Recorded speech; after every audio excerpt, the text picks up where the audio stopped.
لبیک یا حسین۔ لا حول ولا قوة إلا بالله العلي العظيم. أعوذ بالله السميع العليم من الشيطان اللعين الرجيم. بسم الله الرحمن الرحيم. الحمد لله وكفى وسلام على عباده الذين اصطفى، خصوصا على محمد المصطفى ونبي المرتضى وفاطمة الزهراء والحسن المجتبى والحسين الشهيد بكربلاء المجتبى الذين أذهب الله عنهم الرجس وطهرهم تطهيرا.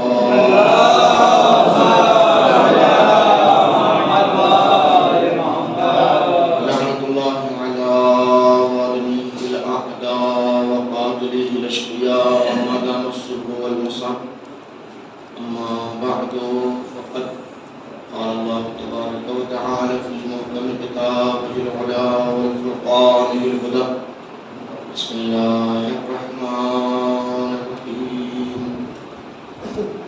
قد جاءكم من الله نور وكتاب مبين. سلام عليكم.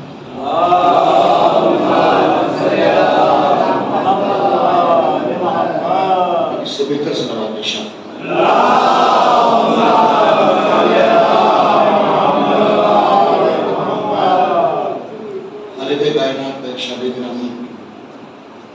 ہم نے ہدایت بشری کے لیے دو چیزوں کو اس کائنات میں دیا. قد جاءکم من اللہ نور وکتاب مبین، بالتحقیق اللہ کی طرف سے تمہاری طرف نور کتاب مبین بھیجا.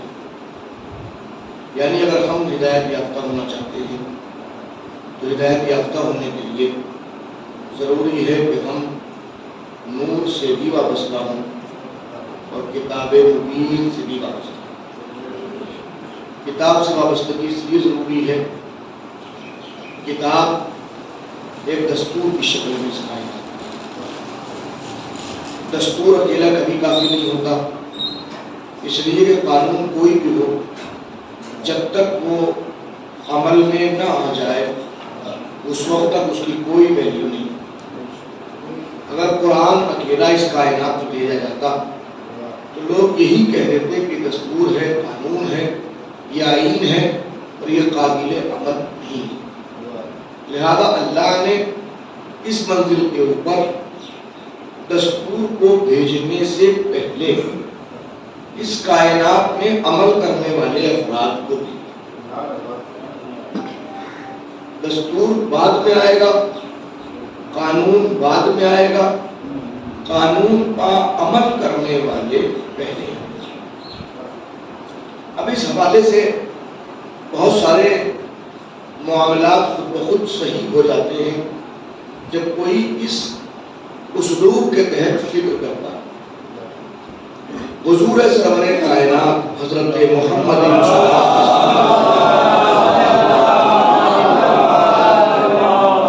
اس کائنات میں نبی بنا کے بھیجے گئے تو ایسا نہیں ہے کہ وہ یہاں آئے ہوں اور پھر ان کو نبی بنایا گیا. نہیں، ان کی نبوت کا مزاج بھی یہ ہے کہ وہ فرماتے ہیں کنت نبیا وآدم بین الماء والطین، میں اس وقت ہی نبی تھا جب آدم آب و گل کے درمیان میں تھے. تو اس کا مطلب آدم نہیں خلق ہوئے، وہ نبی تھے. خلقت آدم بعد میں ہے، حضور کی نبوت پہلے کی. تو جب وہ پہلے سے نبی ہیں اور خود ان کا یہ جملہ ہے تو اس کائنات میں اگر وہ آئے ہیں تو وہ نبی ہیں.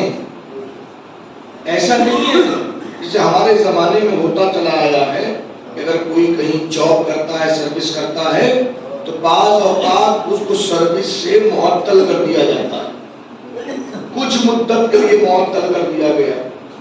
1 سال کے لیے معطل کر دیا گیا، 6 مہینے کے لیے معطل کر دیا گیا، تو ایسا نہیں ہے کہ سرور کائنات نبی تھے جب تک دنیا میں نہیں آئے تھے، لیکن جب اللہ نے اس کائنات میں بھیجا تو اللہ نے گویا معطل کر دیا اور 40 سال تک معطل رکھا، اور 40 سال کے بعد پھر اللہ نے کہا کہ اب آپ نبی بنائے جا رہے ہیں، آپ نے نبوت کا اعلان کیا۔ ایسا بالکل نہیں، بلکہ ہمارا عقیدہ یہ ہے، کسی کا عقیدہ کچھ بھی ہو ہمیں اس سے کوئی مطلب نہیں، ہم اپنے عقیدے کے اظہار میں مکمل طور پہ آزاد ہیں۔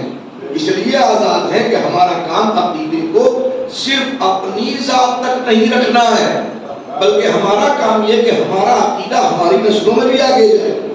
جو عقیدہ ہمیں ہمارے بزرگوں نے دیا ہے اس عقیدے کو بھی اے نہیں اپنے بچوں تک بھی منتقل کر دیں، اور یہ حکم پیغمبر کی بنیاد پر ہے، اس لیے کہ حضور نے جب دین کی تکمیل کا اعلان فرمایا تھا اور اللہ نے کہا تھا الیوم اکملت لکم دینکم واتممت علیکم نعمتی ورضیت لکم الاسلام دینا، آج ہم نے تمہارے لیے تمہارے دین کو مکمل کر دیا، آج ہم نے نعمتوں کو تمام کر دیا، آج ہم تمہارے دین سے راضی ہو گئے۔ تو اس وقت علی کی ولایت کا اعلان کیا تھا، اس کی بنیاد پر دین مکمل ہوا تھا، تو اس وقت حضور نے خطبے کے آخر میں جملہ کہا تھا الا فلیبلغ الشاہد الغائب، دیکھو جو یہاں موجود ہے وہ اس علی کی ولایت کو اس تک پہنچائے جو یہاں موجود نہیں ہے۔ لہذا یہی وجہ ہے کہ آپ یہ دستور جب سے اب تک چلا آ رہا ہے کہ ہر باپ نے اپنے بیٹے کو دیا، بیٹے نے اپنے بیٹے کو دیا، اس نے اپنے بیٹے کو دیا، سلسلہ نسلوں میں چلا جو آ رہا ہے، یہ در حقیقت حضور کے حکم کی بنیاد پر آ رہا ہے۔ تو ہم اپنے عقیدے کو پیش کرنے میں مکمل طور پہ آزاد ہیں۔ ہم دنیا کو بتانا چاہتے ہیں کہ ہم ہر کسی کو اس منزل پر اس کیفیت کے ساتھ نہیں مانتے جس کیفیت سے امت مان رہی ہے، ہم ہر اس کو جس کو مانتے ہیں اس بنیاد پر مانتے ہیں جس بنیاد پہ اللہ منوا رہا ہے، اور جیسا اللہ نے نبی کو نبی بنا کے بھیجا ہے ہم ویسا مانتے ہیں، ہم نے ویسا بھیجا ہے، جیسا اس نے بھیجا ویسا ہم نے اس کو مانا۔ نبی اس کائنات میں آ کے نبی نہیں بنے، جب آئے ہیں تو نبی ہیں، یہ اور بات کہ وہ اظہار نبوت نہ کریں، وہ اعلان رسالت نہ کریں، وہ نہیں کریں گے، نہیں کریں گے جب تک کہ اس کی وحی نہ ہو جائے۔ وَمَا يَنْطِقُ عَنِ الْهَوَىٰ، ذرا مسلمانوں سے اس آیت کا ترجمہ تو پوچھئے، جتنے مسلمان یہ کہتے ہیں کہ حضور سرور کائنات کو اللہ نے 40 برس کے بعد نبی بنایا، تو بنایا اسے جاتا ہے جو نہ ہو۔ ان کا کہنا اس بات کی دلیل ہے کہ حضور نبی نہیں تھے اور بنائے گئے ہیں، تو جب نبی بنائے گئے ہیں اور نبی نہیں تھے تو اس کا مطلب یہ ہے کہ 40 سال تک وہ کچھ بھی نہیں تھے۔ پھر 40 سال تک نبی کا مذہب کیا ہے، نبی کی حیثیت کیا ہے، اگر کوئی بتائے اس منزل کے اوپر تو کوئی بتائے گا نہیں۔ اب یہاں میں آیت کریمہ میں نے خدمت میں پڑھی کہ وَمَا يَنْطِقُ عَنِ الْهَوَىٰ، میرا رسول اپنی خواہشات سے گفتگو نہیں کرتا، اپنی مرضی سے بولتا بھی نہیں۔ ان هو الا وحی یوحیٰ، وہ جو بھی بولتا ہے وہ ہماری وحی ہوتی ہے۔ مجھے بتائیں کب سے ہے کہ جس دن سے آیت نازل ہوئی تھی اس دن سے حضور نے بولنا شروع کیا اس کی مرضی سے؟ یہ در حقیقت ایک اس جملے کی شکل میں حضور کی صفت بتائی جا رہی ہے کہ اس میں یہ کہا جا رہا ہے کہ میرا نبی 40 سال کے بعد جب نبی بنے گا تب اس کے بعد میں وہ ہماری مرضی کے مطابق گفتگو کرے گا اور ہماری وحی سے گفتگو کرے گا۔ ایسا بالکل نہیں ہے، بلکہ در حقیقت اس منزل کے اوپر نوعیت یہ کہ جب سے ہے جب تک رہے گا ہماری وحی سے گفتگو کرے گا۔ صلی اللہ علیہ محمد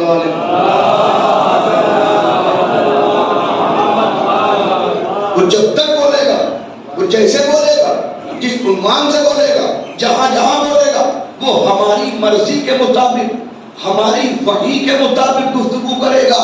یعنی کوئی ایک خاص وقت نہیں ہے. اس کا مطلب جس دن وہ تشریف لائے ہیں اس دن سے، جب سے کلام کیا ہے. اب کوئی ایسا مسئلہ نہیں کہ جناب عیسیٰ کی طرح حضور سرور کائنات 3 دن کے بعد 3 گھنٹے کے بعد گفتگو شروع کی ہے. ایسا نہیں ہے.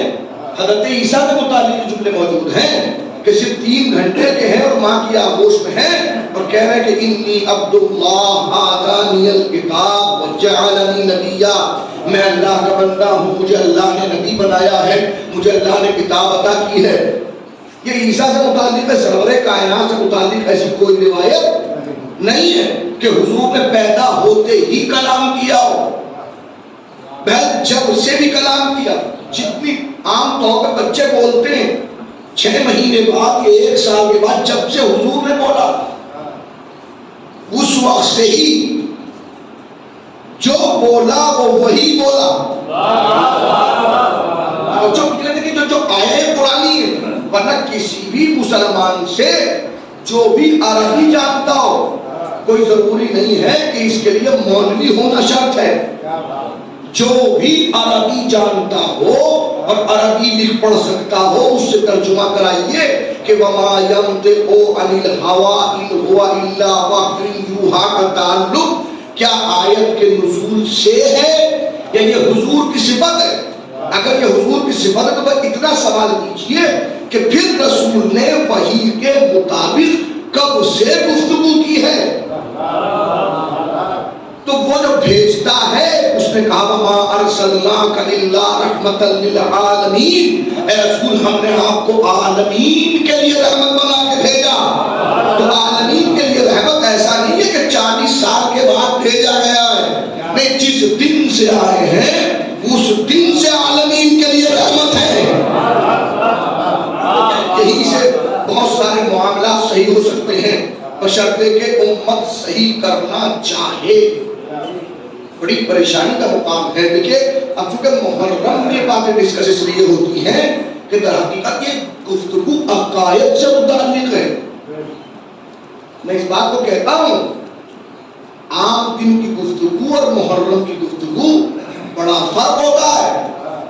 عام دنوں میں کبھی کبھی ایسا بھی ہوتا ہے کہ ممبر پہ آنے کے بعد پوری مجلس میں کسی خاص صفت کے اوپر گفتگو ہو جاتی ہے، غیبت کے حوالے سے، حسد کے حوالے سے، مختلف اخلاقی اقدار کے حوالے سے گفتگو ہو جاتی ہے. لیکن محرم میں ان موضوعات کو ٹچ نہیں کیا جاتا، اس لیے کہ محرم عقیدوں کو بنانے کا مہینہ ہے. اگر عقیدہ درست ہوگا تو باقی اور چیزیں ٹھیک ہو جائیں گی. اور عقیدے کو سمجھانے کے لیے ہم بچوں کو کہتے ہیں کہ دین 2 حصوں میں تقسیم ہوا ہے. کچھ اصول دین ہے، کچھ فروع دین ہے. اصول کا مطلب دین کی جڑیں، فروع کا مطلب دین کی شاخیں. محرم دین کی جڑوں کو دیکھتا ہے، شاخوں کو نہیں دیکھتا. اس لیے کہ اگر جڑ سلامت ہوگی تو شاخ خود بخود ٹھیک ہو جائے گی. لیکن اگر کوئی جڑ کو نہ دیکھے اور شاخوں کو پانی دے رہا ہو تو یاد رکھیں اسے کوئی عقل مند نہیں کہتا، بیوقوف کہتا ہے. سلام پڑھے محمد و آل محمد.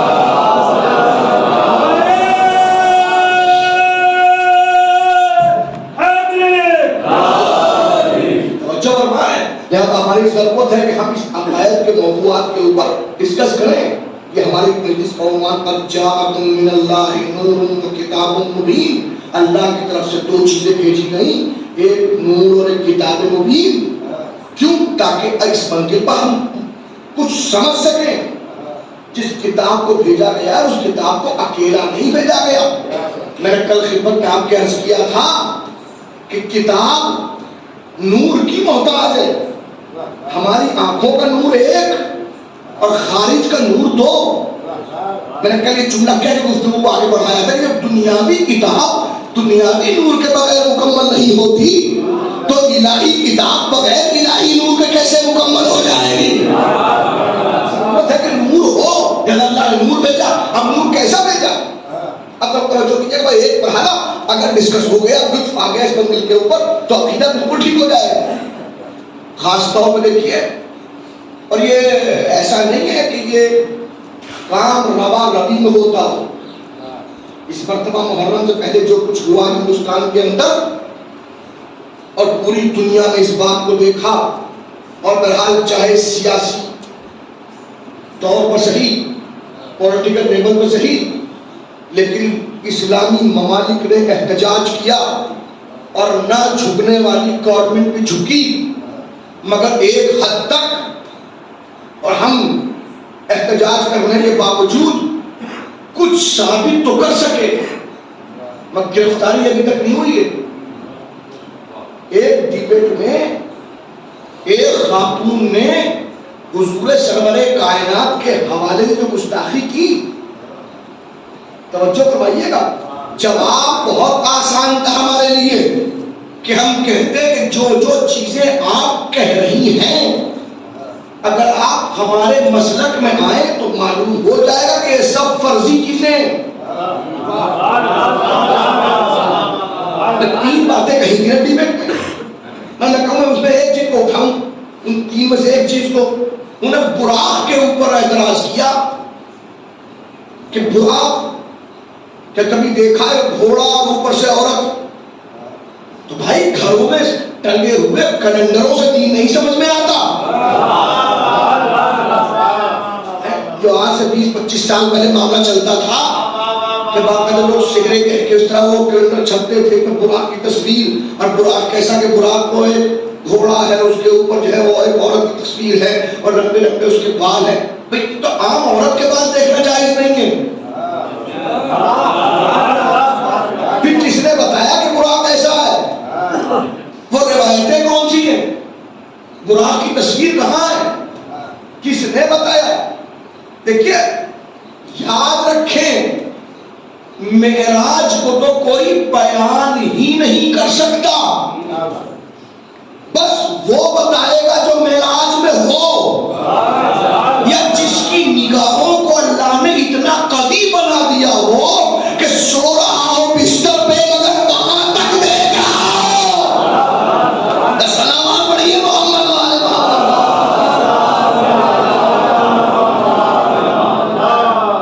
اعتراضات تھے اپنے جوابات دیے. ہم نے اس بات کو کہا کہ پہلی بات تو براق کی باتیں یہ جو کہی جاتی ہیں کیلنڈر میں جو براق ہے یہ براق نہیں ہے. براق برق سے بنا. برق کے معنی ہے بجلی. براق مطلب جس کے اندر سرعت رفتار اتنی شدید ہو کہ یہاں یا وہاں کیسا ہے کوئی نہیں بتا سکتا. اور اگر کوئی فرض کیجیے خرافات تو ہر دھرم میں ملتی ہیں. کوئی دھرم اور مذہب ایسا نہیں ہے جسے خرافات سے الگ کیا گیا ہو. کس میں نہیں ہے؟ کہنے والی اگر کہہ رہی ہے کہ براق ایسا ہے اگرچہ ہمارے یہاں ایسا کوئی روایتی تصور نہیں ہے اور نہ ہم کہتے ہیں نہ ہمارے کسی معصوم نے کہا ہے لیکن اگر جواب برائے جواب ہو تو کتنے نیگیٹو پوائنٹس ایسے ہیں جن کو ہم کہہ سکتے ہیں کہ ان کی سواری کیا ہے ان کی سواری کیا ہے. اگر بہت ساری اگر حضور کی سواری کو دیکھا جائے گا تو کم سے کم گھوڑا ہی تو دکھائی دے گا. اس کی شکل آگے سے کچھ اور ہے لیکن بڑا وجود ہو سواری چھوٹی سی ہو. لیکن یہ ہمارے مذہب کا شعار نہیں ہے. یہ ہمارے مذہب کا شعار نہیں. ہمارے علماء نے آیات اعظام نے حرام قرار دیا ہے. خبردار کسی بھی مذہب کے اوپر تنقیدی الفاظ بھی استعمال نہ کرو. یہ مولانا معصوم نے کہا خبردار کسی کے اچھے کو یا کسی کے برے کو بھی برا نہ کہو ورنہ اگر تم کسی کے برے کو برا کہو گے وہ ہو سکتا ہے تمہارے اچھے کو برا کہہ دے. نہیں یہ منبر کا مزاج ہے. ہمارے یہاں تو منبر سے رقیق الفاظ کا استعمال نہیں ہوتا. ہم بازاری الفاظ استعمال نہیں کرتے. تو کسی مذہب کے اوپر کیوں ترتیب کریں گے؟ لیکن اگر کوئی یہاں سمجھے تو کم سے کم ہماری ذمہ داری تو ہے کہ ہم صحیح چیزیں اپنی اولادوں کے سامنے، اپنی نئی نسل کے سامنے پیش کریں۔ اتنا حق تو ہمیں ہے۔ ہر حضور سرور کائنات کو کتاب کے ساتھ کیوں بھیجا گیا؟ اس لیے کہ کتاب کے قانون اور آئین کو عملی شکل میں پیش کریں۔ موجود بھی کہاں تک آ گیا؟ عملی شکل میں پیش کریں، مگر توجہ کیجیے گا، مگر کتاب کبھی کافی نہیں ہو سکتی جب تک کہ ساتھ میں نور نہ ہو۔ نور کا ہونا ضروری ہے۔ ہاں، نور بغیر کتاب کے رہ سکتا ہے، کتاب بغیر نور کے نہیں رہ سکتی۔ اب دلیل میرے سرکار، دلیل میرے حضور، دلیل میرے نبی۔ آپ کہیں کیسے؟ میں نے کہا ایسے کہ 40 سال تک میرے نبی دنیا میں ہے، قرآن نہیں آیا۔ دیکھیے مزاج الہی کیا تھا؟ اللہ کا مزاج یہ تھا کہ جب نبی کو بھیجتا تھا تو نبی کے ساتھ کتاب کو بھی بھیجتا تھا۔ اگر دلیل دیکھنا چاہتے تو خود قرآن کی آیت میں کل بھی پڑھی تھی، آج بھی پڑھی ہے، اور اب پھر تکرار کر رہا ہوں کہ 3 گھنٹے کا نبی ہے، ماں کی آغوش میں ہے۔ جب اپنی نبوت کا اعلان کیا ہے اس وقت اپنے صاحب کتاب ہونے کو بتایا ہے۔ جملہ کیا ہے؟ انی عبداللہ، میں اللہ کا بندہ ہوں، آتانی الکتاب، مجھے اللہ نے کتاب دی ہے، 3 گھنٹے کے ہیں، مجھے کتاب دی ہے، اور فوراً وجعلنی نبیّا، مجھے نبی بھی بنایا ہے۔ جب سے نبوت ہے تب سے کتاب، جب سے کتاب ہے تب سے نبوت۔ اللہ نے کسی نبی کو بھیجا ہی نہیں جب تک کہ کتاب نہ بھیجی ہو۔ دیکھیں جملے کو سمجھے، میں سوچ سمجھ کر رہا ہوں، ہر نبی کے ساتھ کتاب صرف 4 نہیں آئی ہیں، 4 ہی نہیں ہے، 112 صحیفے تو فقط ابراہیم کے ہیں۔ کس نبی میں کتاب نہیں آئی؟ جو حروف مقطعات ہیں یہ ایک مستقل کتاب ہے، حضرت ادریس پر نازل ہونے والی کتاب جو حروف مقطعات کی شکل میں قرآن میں موجود ہے، ہر نبی کے ساتھ۔ مگر جب نبی آیا تبھی کتاب، ایسا نہیں کیا اللہ نے کہ کتاب کو بھیج دیا ہو نبی کو بعد میں بھیجا ہو۔ ہمیشہ ہر نبی کو کتاب کے ساتھ، لیکن جب مسئلہ آتے آتے سارے کائنات تک آیا تو اللہ نے کتاب کو روک دیا۔ نبی تم جاؤ، نبی آئے 1 سال 2 سال 5 سال 10 سال 15 سال 25 سال 30 سال 40 سال 40 سال تک نبی ہے، کتاب نہیں ہے۔ توجہ بھی فرمائی آپ نے، غور کیجیے گا۔ میں مسئلے کو بہت سنجیدگی کے ساتھ پیش کر رہا ہوں تاکہ آج کا نتیجہ سامنے آ سکے۔ 40 سال تک نبی ہے، کتاب نہیں ہے۔ 40 سال کے بعد اللہ کتاب بھیجے گا۔ کیوں؟ کس لیے؟ پروردگار نبی کو بھیج تو کتاب کو بھی بھیج، کہ نہیں میں نے اس منزل پر کتاب کو روک لیا، نبی کو بھیجا ہے۔ پروردگار غضب ہو جائے گا، لوگ میرے نبی کی نبوت کو نہیں مانیں گے، نبی کو نہیں، نبی ہی نہیں مانیں گے کہ 40 برس تک نبی ہی نہیں ہے۔ حالانکہ نبی کہے گا میں اس وقت بھی نبی تھا جب آدم آب و گل کے درمیان تھے، تو نبی کو اس وقت بھی ہے، مگر امت نہیں مانے گی، مسلمان نہیں مانیں گے اور نہیں مانتے۔ سواد اعظم مسلمانوں کے اکثر فرقے حضور کو 40 سال تک نبی نہیں مانتے، نبی نہیں مانتے۔ اب اگر نبی نہیں ہے تو کیا ہے؟ آج تک کوئی سوال کا جواب نہیں دے پایا۔ میرے معبود پوری پالیسی چینج ہو رہی ہے، کیوں کتاب کو روک رہا ہے؟ کہ اس لیے توجہ کیجیے گا، اس لیے تاکہ جب 40 سال کے بعد کتاب کو نبی پاک نازل کروں تو میرا نبی چیلنج کے ساتھ کہے آج تم مسلمان اس لیے ہو رہے ہو کہ تم کتاب پر عمل کر رہے ہو، کتاب نے کہا تم نے عمل کیا، کتاب نے حکم نماز دیا تم نے نماز پڑھی، کتاب نے حکم روزہ دیا تم نے روزہ رکھا، کتاب نے ماں باپ کی حرمت کا خیال کروایا تم نے خیال رکھا، کتاب نے کہا پڑوسی کے حقوق ہے تم نے سمجھے، کتاب نے کہا استاد کی عزت ہے تم نے کی، کتاب کہتی گئی تم کرتے گئے۔ کیوں؟ اس لیے کہ کتاب نام تھا آئین کا، دستور کا، قانون کا۔ قانون پہلے، آج کی ایجوکیشن سائیکولوجی کے اندر یہ بات موجود ہے، تھیوری پہلے پڑھائی جاتی ہے، پریکٹیکل بعد میں ہوتا ہے۔ توجہ کیجیے گا، پہلے تھیوری ہوتی ہے، بعد میں پریکٹیکل۔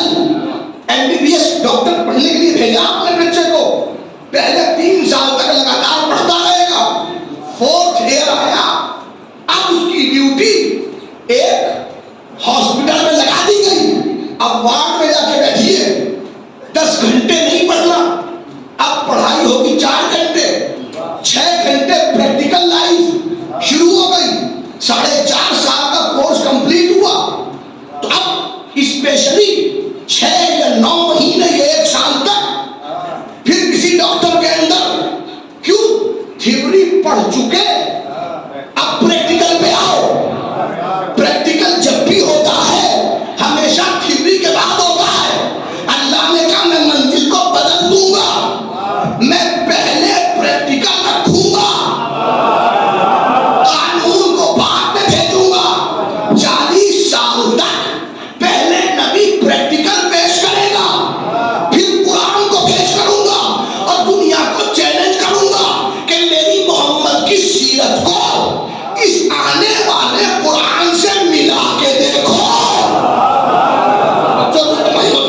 دونوں کو ملا کے دیکھو، اگر بالکل نہ مل سکے تو سمجھ جاؤ نہ یہ میری کتاب ہے نہ یہ میرا نبی ہے، لیکن اگر دونوں میں کوئی فرق نہ ہو تو یاد رکھو کتاب بھی میری ہے، نبی بھی میرا ہے۔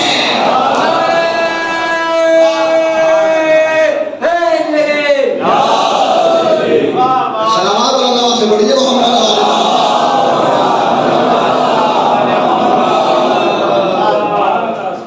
40 سال تک نبی نے کیا کیا؟ 40 سال تک نبی نے، اور اب معاف کیجیے گا یہ تو منزل وہ تھی جو بالکل سیدھی سیدھی حضور سے متعلق تھی۔ اب میں کیا کروں؟ جو پڑھ رہا ہوں میں آگے وہ جوش عقیدت میں نہیں پڑھ رہا ہوں، جوش عقیدت میں نہیں، میرے پاس اپنے ہر لفظ کے پیچھے دلیل موجود ہے۔ حضور تو حضور، آپ بنی ہاشم میں، پورے بنی ہاشم میں دکھائیے کہ جس چیز کو قرآن نے حرام کیا ہے وہ قرآن کے نازل ہونے سے پہلے بنی ہاشم میں موجود ہو۔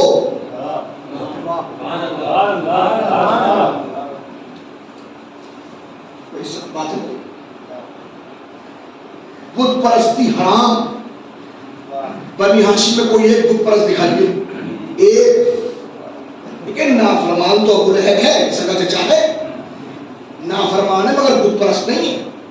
علامہ شبلی نعمانی نے خصوصیت کے ساتھ اس وقت کے حالات لکھے اور اس وقت لکھا ہے کہ خانہ کعبہ میں کتنے بت تھے، ان بتوں کے نام کیا تھے، کون سے قبیلے کا کون سا بت تھا،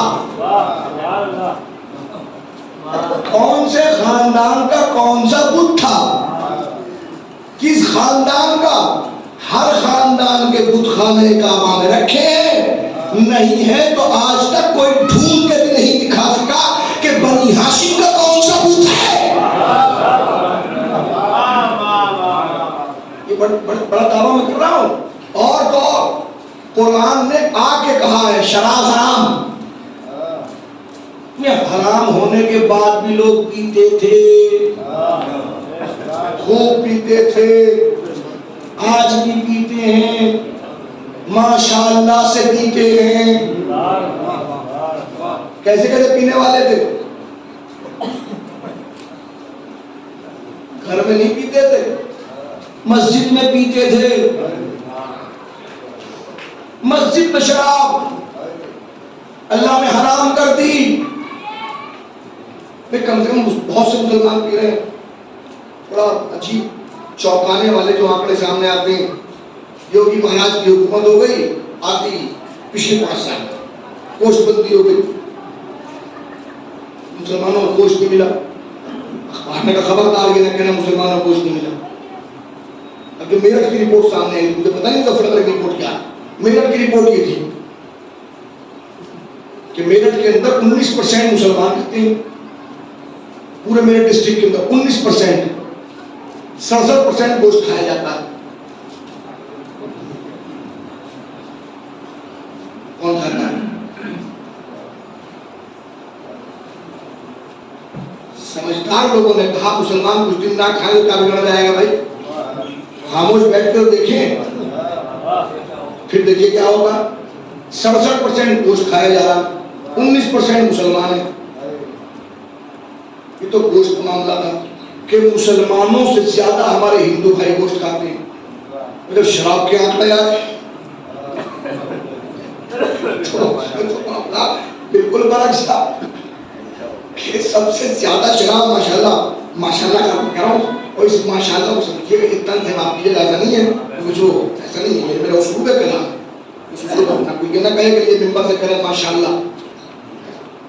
سب سے زیادہ شراب مسلمان پی رہا ہے، مگر پھر بھی اب میں ساتھ نہیں دے رہا ہوں شرابی کا، ورنہ شرابی کاش کے اگر روایت سامنے آ جائے تو یقین مانے اکیلا ایسا گناہ ہے شراب، ایک گناہ 11 جگہ لعنت کی گئی اس کے اوپر، 11 جگہ لعنت ہے، 11 جگہ، ایک چیز کے حوالے سے 11 جگہ لعنت۔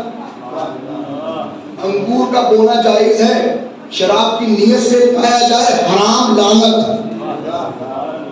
یہاں بھی شروع ہوتی منزل، بونے سے لے کے اٹھانے والا لعنت، بیچنے والا لعنت، خرید کے لانے والا لعنت، پینے والا لعنت، پلانے والا، 11 لعنتیں ہیں، ایک شراب 11 لعنتیں۔ کیا کہیں گے آپ؟ مگر مسلمان پی رہے ہیں، مگر پھر بھی اب میری بات کو برائے کرم جیسے میں کہہ رہا ہوں اسے لیجیے گا، پھر بھی مسلمان ہوتے ہوئے اتنا کسی میں ضرورت نہیں ہے کہ لوگ مسجد میں پیئیں، گھر میں پیتے ہیں، چھپ کے پیتے ہیں، پینے والے ایسے بھی نہیں ہے کہ کوئی مسلمان اور شیعہ اور شراب پیا اور مولوی کے سامنے پینے لگے۔ میرے سامنے آج تک کوئی دکھائی دیا نہیں، اس کے اندر رکھنے کا آرڈر ہے، اللہ نے کہا ہے ہر مسلمان کے بارے میں حکم ہے اس کے اندر رکھو، پیتے ہیں، پی رہے، چھپ کے پی رہے۔ لیکن جب حرام ہوئی تھی اس وقت تو لوگ مسجد میں پی رہے تھے۔ میری بات بالکل یقین نہ کریں آپ، آئیے دعا کیا آپ آمین کہیے گا، اللہ ہم سب کو اس مجلس کو فیل حج یا عمرے کی توفیق رحمت۔ آپ جائیں حج کرنے کے لیے، عمرہ کرنے کے لیے، حج اور عمرے کا تعلق ہے مکے سے، لیکن جب آپ وہاں جائیں گے تو پھر آپ کے اوپر لازم ہے کہ آپ مدینے بھی جائیں، شیعہ سنی تمام روایتوں میں جملہ موجود ہے کہ حضور سرور کائنات نے ارشاد فرمایا ہے کہ من حج او اعتمر، اس نے حج کیا یا عمرہ کیا، ولم یزرنی، اور اس نے میری زیارت نہیں کی، فقط جفانی، اس نے مجھ کو جفا کی۔ صلوات پڑھیے محمد وعلی اللہ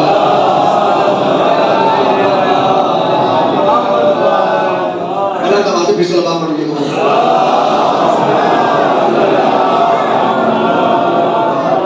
معاف کیجیے گا، یہ بلند کی تو ایک آہستہ صلوات۔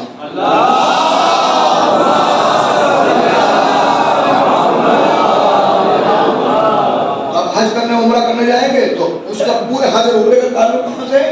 مکے سے، اونلی مکہ۔ لیکن حضور نے ارشاد فرمایا اس نے حج کیا یا عمرہ کیا اور اس نے میری زیارت نہیں کی، اس نے مجھ پہ جفا کی۔ لہذا ہر مسلمان اس حدیث پر، چونکہ متفق علیہ شیعہ سنی دیوبندی نقشبندی جتنے بندی یہ سب نے لکھا ہے کہ یہ بالکل ٹھیک ہے، لہذا ہر ایک جاتا ہندوستان پاکستان میں اس پر صغیر میں تو سب سے بڑی جو سنیوں میں فقہ، چاہے وہ مسلک کے اعتبار سے دیوبندی ہوں یا بریلوی یا نظامی یا کوئی بھی، ان سب میں فقہ جو ہے وہ حنفی ہے۔ اور فقہ حنفی کا مسئلہ سنیں بتائیں کیا؟ آپ تو حج کرنے نہیں آئے، آپ مدینے پہنچے، کھڑے ہو گئے السلام علیکم یا ابا عبداللہ، مدینے پہنچ کے السلام علیکم یا رسول اللہ، دروازے اندر بھی نہیں گئے آپ، فقہ جعفری میں وسیع وسعت ہے کہ آپ کا کام ہو گیا، زیارت ہو گئی، واپس آ جائے گی۔ لیکن فقہ حنفی میں تو 40 نمازیں پڑھنا فرض ہیں، 40 نمازیں۔ جو حج کرنے گئے ہیں ان کو پتا ہوگا، ان کے سنی دوست 8 دن مدینے میں رہتے ہیں، کم سے کم 8 دن سے کم کوئی نہیں رہتا، 9 دن ہو سکتا ہے، 10 دن، چونکہ 8 پنجے 40 نمازیں پڑھنا فرض ہے، فرض۔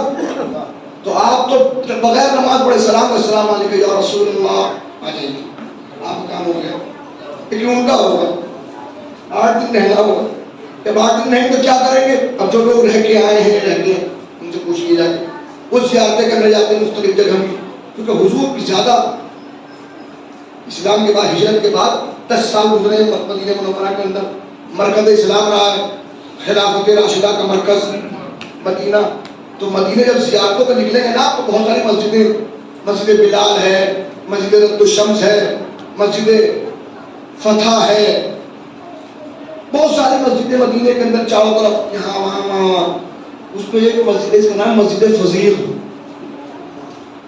مسجد فضیل، وہ آج بھی موجود ہے، میں نے بھی زیارت کی ہے کئی مرتبہ دیکھا۔ چھوٹی سی مسجد ہے، اس کے صحن میں چھوٹا سا کنواں ہے، مطلب ہمارے چھوٹے سے بھی چھوٹا، اتنا بڑا مسجد چھوٹا کنواں۔ فضیل، فضیل کہتے ہیں شراب کو، شراب کے نام پہ مسجد۔ صحابہ یہاں بیٹھ کے پیتے تھے۔ کتاب نہیں بتا رہا ہوں، مذہب بتا رہا ہوں، جا کے دیکھ لیجیے، جھوٹا ثابت کرے مذہب بدل دو۔ پیتے تھے، مگر یہی پینا ان صحابیوں کے لیے شرف بن گیا۔ اب کیسے شرف بنا کہ مسجد میں بیٹھے شراب پی رہے تھے، حکم آ گیا تھا شراب حرام، وہ پی رہے، صحابہ نبی کے پاس بیٹھنے والے صحابہ پی رہے، اور کسی نے کہا یا رسول اللہ تو ہم مسجد میں بیٹھے ہوئے پی رہے ہیں، فلاں فلاں فلاں فلاں، اچھا چلو۔ اب نبی اٹھے، ساتھ میں اور بھی جڑ گئے، کسی نے دوڑ کے وہاں ان سے پہلے پہنچا دیا۔ مخبر صرف پولیس کے تو نہیں ہوتے ہیں، صلوات محمد،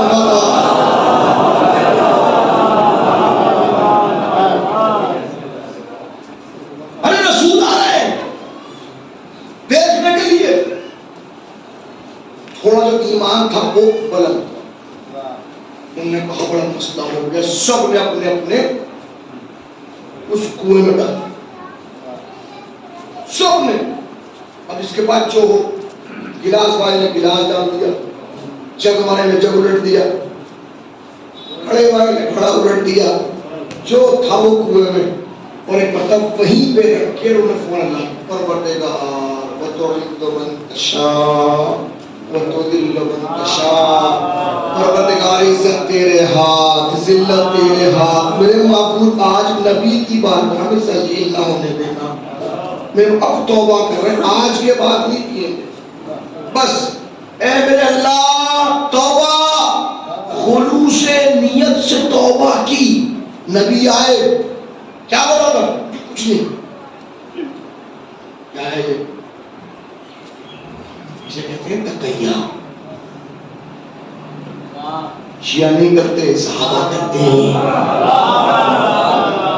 کچھ سنا کچھ شراب نہیں سکتا، کہنے والے کا سرکار پکی خبر دیکھتے اس میں ڈالی، اس میں یہ کنواں اس میں ڈالیے۔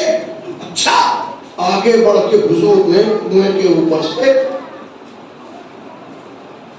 اب یہ اللہ کرم ہوا کہ اللہ نے توبہ کو ہی قبول نہیں کیا، اس شراب کو سرکے میں بدل دیا، سرکے میں بدلا، توبہ بھی قبول ہو گئی، اور یہ چیز صحابہ کے لیے شرف بن گئی، فضیلت بن گئی کہ کم سے کم جو یہاں پی رہے تھے ان کی توبہ قبول ہو گئی۔ لیکن میں کہاں سے گفتگو یہاں لے کے آیا ہوں؟ کہنے کا مطلب یہ کہ شراب کے حرام ہونے کے بعد بھی اتنی جرأت تھی کہ لوگ مسجد میں پی رہے تھے، لیکن چیلنج کر رہا ہوں، بنی ہاشم میں کسی ایک کو دکھاؤ جس نے کبھی شراب پی ہو۔ نزول کے بعد کی بات نہیں، آیت کے آنے کے بعد کی بات نہیں، آیت کے آنے سے پہلے میں حضور کی بات نہیں کر رہا ہوں، میں بنی ہاشم کی بات کر رہا ہوں۔ کون ہے بنی ہاشم؟ حضور کے باپ عبداللہ، عبداللہ کے بعد عبد المطلب، عبد المطلب کے باپ ہیں ہاشم، ہاشم کے اور بیٹے بھی ہیں، اسد بھی ہیں جن کی بیٹی ہے فاطمہ۔ غور کیجیے گا کتنی منزلیں ہیں، اتنی منزلیں۔ ہاشم کی اولاد میں کسی ایک کے ہاتھ میں گلاس دکھائیے شراب کا،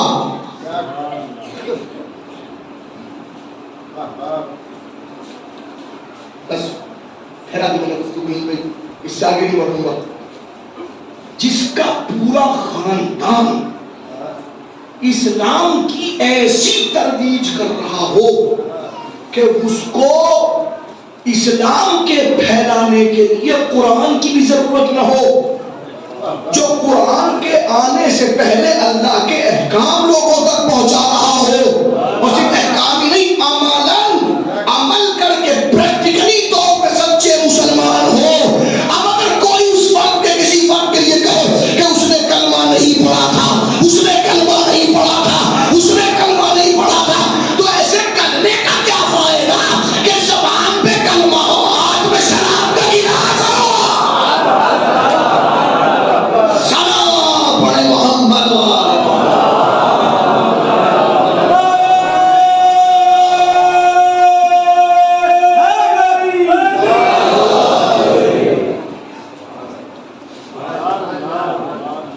ضرورت ہے کہ ویسے اسلام کو بچانے کے لیے یہ خاندان اٹھے۔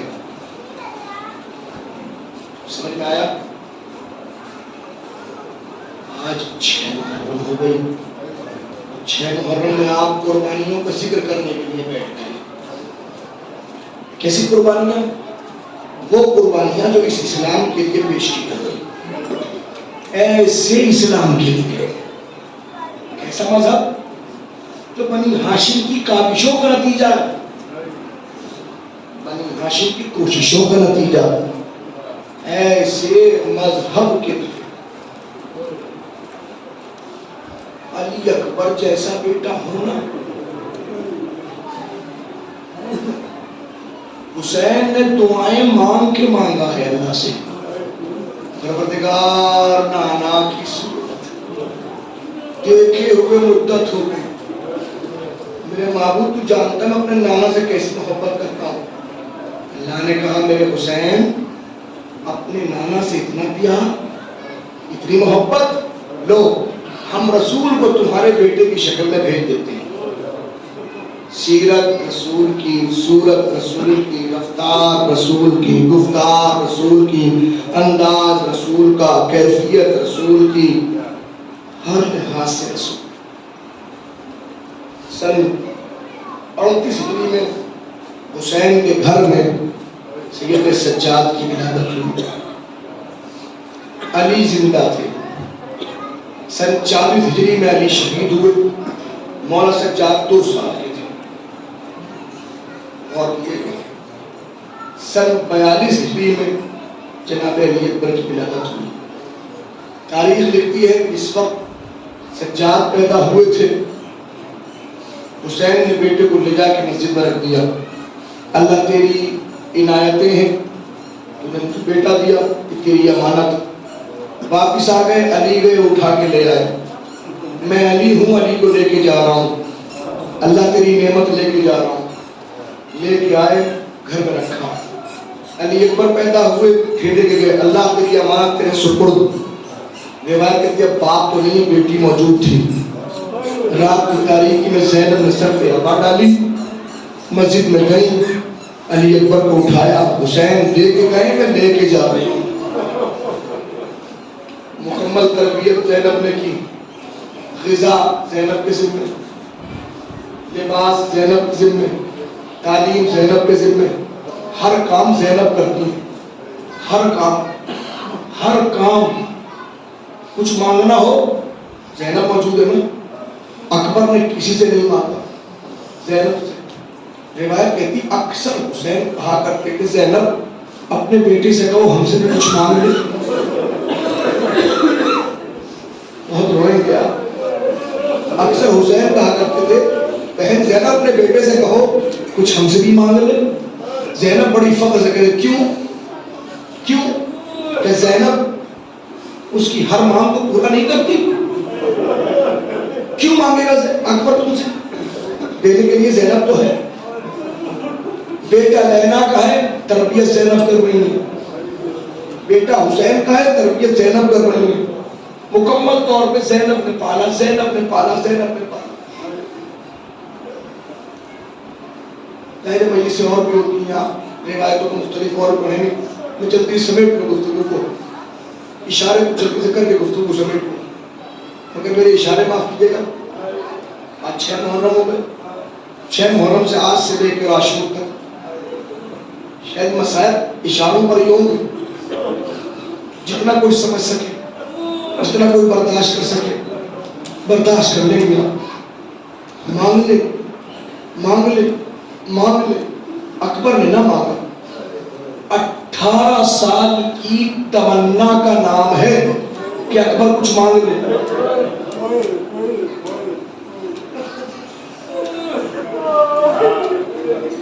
مسائل پڑھنے کے نہیں ہوتے، مسائل سننے کے نہیں ہوتے، مسائل محسوس کرنے کے ہوتے ہیں۔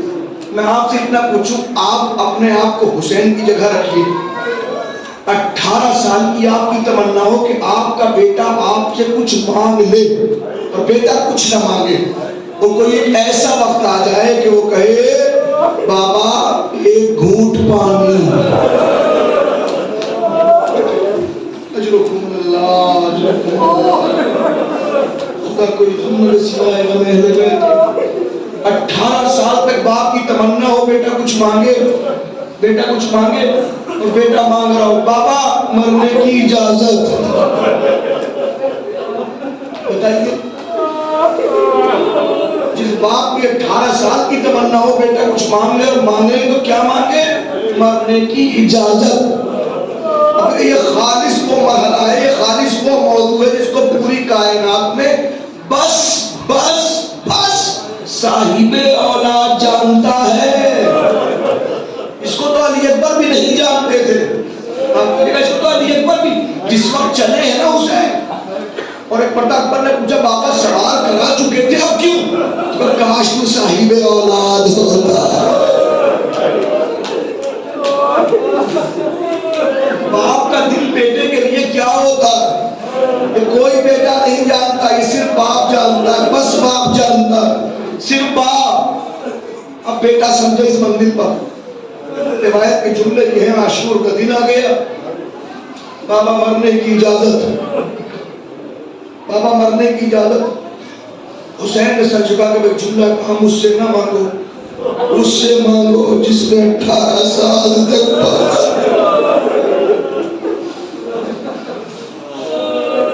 زینب اونو محمد کے لیے تو کھڑی تھی، سائلہ بن کے، میں نے کل عرض کیا تھا، سائلہ بن کے، لیکن علی اکبر کو بھیجنے کے لیے وہ بھی تیار نہیں ہے۔ آئے علی اکبر، خوبی اماں مرنے کی اجازت۔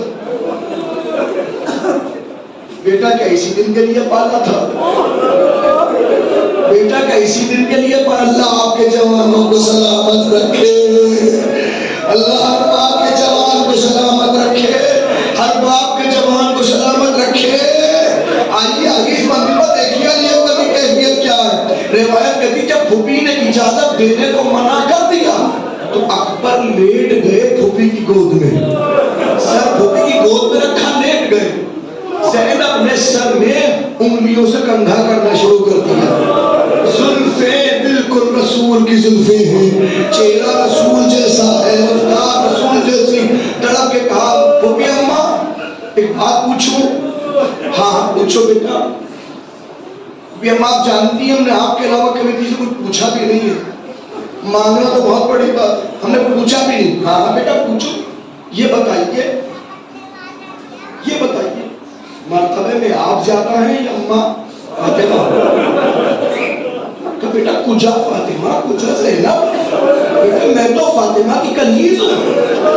تو اتنا بتائیے گا کل قیامت کے دن آپ سے آپ کی اماں فاطمہ نے کہہ دیا زینب تجھے اپنا بیٹا عزیز تھا، میرا بیٹا عزیز نہ تھا، اے بتائیے کیا جواب دیں گی؟ زینب سمجھ گئی بیٹا خدا ہے، بیٹا خدا ہے۔ اب چلے یقین مانے خالصتاً اگر رخصتیں علی اکبر پڑھی، دو رخصتیں بڑی سخت، ایک علی اکبر کی رخصت، ایک خود مولا حسین کی رخصت، بڑی سخت منزلیں، پورے مسائب ہو جاتے ہیں اس پہ۔ میں مسائب ایک جملہ پڑھوں گا میں۔ روایت کہتی ہے حمید بن مسلم کا کہنا یہ ہے کہ میں نے دیکھا جب علی اکبر رخصت ہو رہے تھے، کبھی خیمے کا پردہ اٹھتا تھا، کبھی گرتا تھا، کبھی اٹھتا تھا، کبھی گرتا تھا، کبھی ان کا کہتا مجھے نہیں پتا، پر لگتا تھا جب اکبر نکلنا چاہتے تھے بیویاں پکڑ کے کام لیا کرتی تھی، بیویاں۔ اور اس منزل پر واقع میں نے آخر میں دیکھا کہ جب علی اکبر نکل رہے تھے کوئی تھا جو دامن پکڑ رہا تھا، ارے بڑا ہوتا کندھے سے پکڑتا، اس کا مطلب کوئی چھوٹا ہے، ہاں کوئی اور نہیں، 4 برس کی بہن سکینہ، اے بھیا علی اکبر اجرکم اللہ،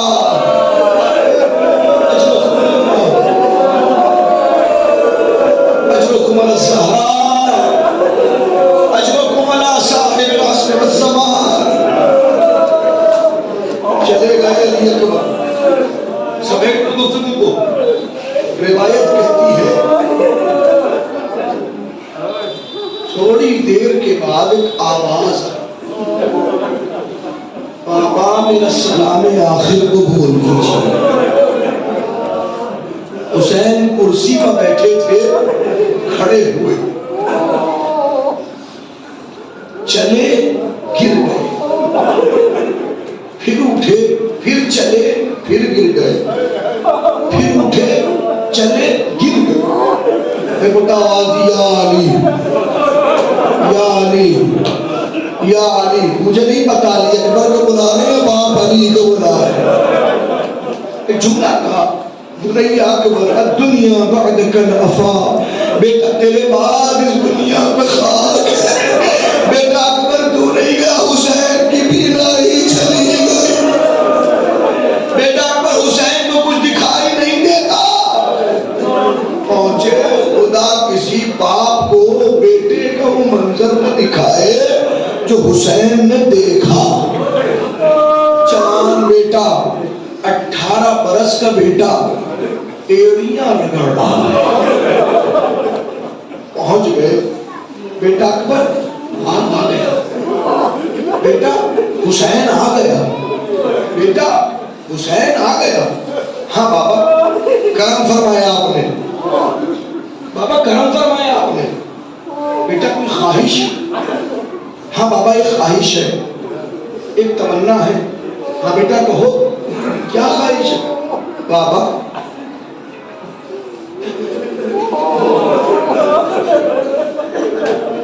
بابا میں آخری وقت اپنی اماں سے ملنا چاہتا ہوں، میں اماں سے ملنا چاہتا ہوں بابا، اگر ہو سکے۔ ہاں ہاں بیٹا ہم ہیں نا، ہم لے چلیں گے، ہم لے چلیں گے۔ بیٹھ گئے حسین، ایک مرتبہ ایک ہاتھ اکبر کے پیروں کے نیچے ڈالا، ایک ہاتھ علی اکبر کے سر کے نیچے ڈالا۔ ڈالنے کے بعد مطلب حسین نے چاہا کہ اٹھائیں۔ 18 برس کے اکبر، 57 برس کے حسین، اور مسئلہ 57 برس کا نہیں ہے، 3 دن کے بھوکے پیاسے حسین، صبح سے لاشوں پر لاشیں لانے والے حسین، روایت کرتے اٹھایا، 1.5 فٹ تک اٹھایا، پھر نیچے رکھ دیا، پھر ایک مرتبہ 2 زانو ہو کے بیٹھے، دونوں ہاتھ یا علی اٹھایا، پھر رکھ دیا۔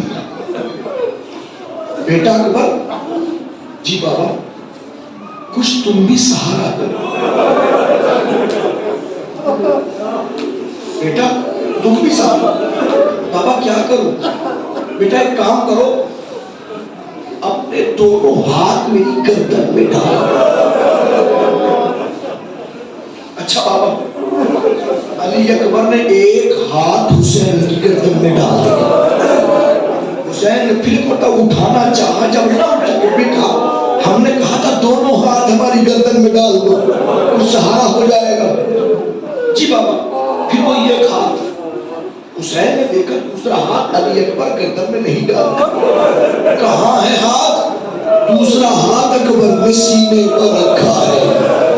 خدا کسی باپ کو منظر نہ دکھائے جو حسین نے دیکھا۔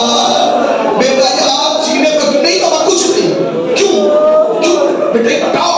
نہیں بابا نہیں بیٹا دکھاؤ کیا ہے؟ بابا دیکھ نہ پائے جیسے، نہیں بیٹا دکھاؤ، ہم حسین ہیں، دکھاؤ۔